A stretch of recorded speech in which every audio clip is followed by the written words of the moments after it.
अस्सलाम वालेकुम। मैं होम्योपैथिक डॉक्टर यास्मीन फातिमा बात कर रही हूँ।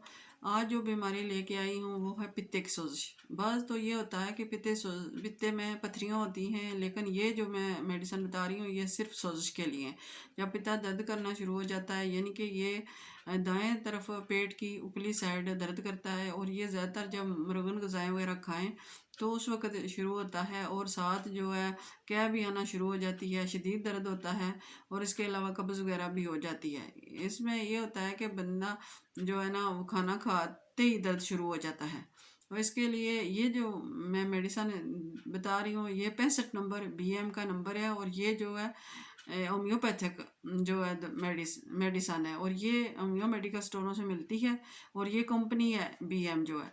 और इसके आप 15-15 कतरे 3 दफ़ा इस्तेमाल करें, तो साथ आप जो है मुरगज़न ग़िज़ाएँ से भी परहेज़ करें और सादा ग़िज़ाएँ खाएं। हमारे रसूल सल्लल्लाहु अलैहि वसल्लम ने भी फरमाया है कि सादा ग़िज़ाएँ खाएं और चहलकदमी करें, और इसमें हमें चलना फिरना भी सबसे ज़रूरी होता है, एक जगह बैठे ना रहें।